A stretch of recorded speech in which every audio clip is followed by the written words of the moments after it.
Greetings, church. We're in the sanctuary once more, and we are talking about the book of Philippians for the next few weeks. It is the epistle of joy, because Paul and the people of that church were mutually affectionate toward each other.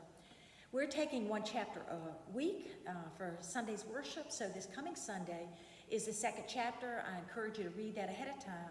On Tuesday, I shared one of the themes from chapter 2, and it had to do with having the mind of Christ, that when we live out our faith, that we always live it out in the way that Jesus would live out his.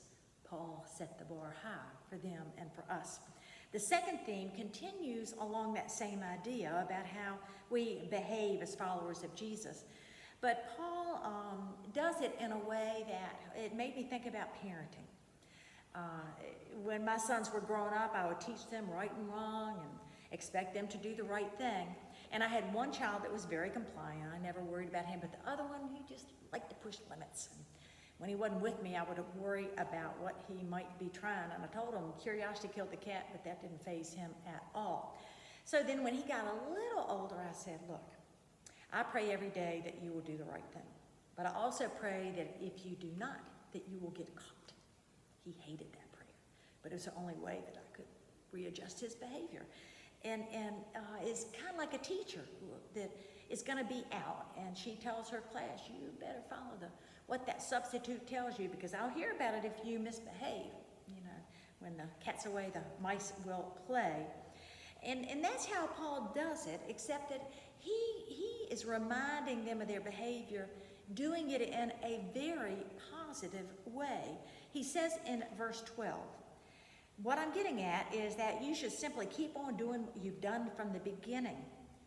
When I'm living among you, you lived in responsive obedience. Now that I'm separated from you, keep it up. Better yet, redouble your efforts. And then he tells them how they're able to do that in verse 13. Be energetic in your life of salvation, reverent and sensitive before God. That energy is God's energy, an energy deep within you. God himself willing and working at what will give him the most pleasure. Do you hear what Paul's doing in terms of calling the best out in them by recognizing the best he has seen in them?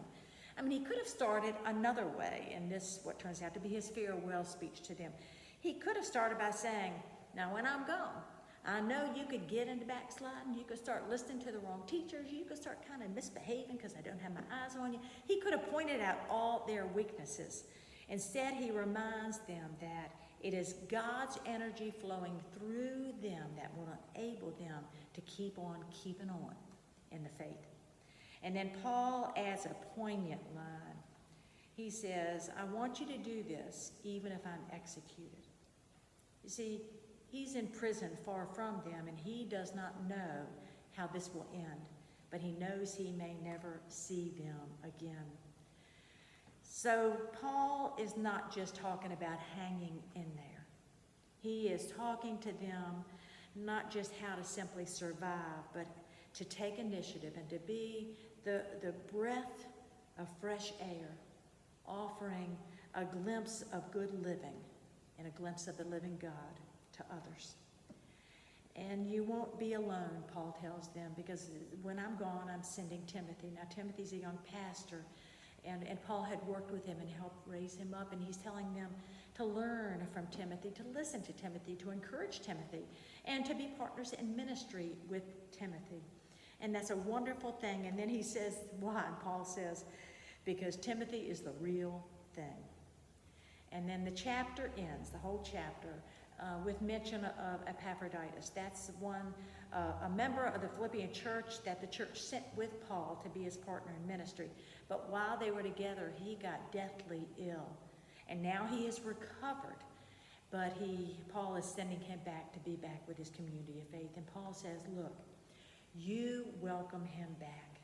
Embrace him with joy, because he was willing to give up his life for you and for the sake of the gospel. So let me summarize what this second part, this second message in Philippians 2 is all about. It's telling us that no matter what, keep obeying what we know to be the right thing, the true thing. And we encourage each other to do that, to do the right and faithful thing, and always be cheerful. and always rejoice. That's how the community of faith doesn't just survive, but it thrives. And how the joy of the Lord is kind of like ripples in an ocean. You know, during this time, we are separated and needing each other's encouragement. But when we offer that, it can be like tossing a rock in the water and then watching the rippling effect. The ripples that will reach out to places and people that we cannot imagine, all because of the grace of God. Be blessed, my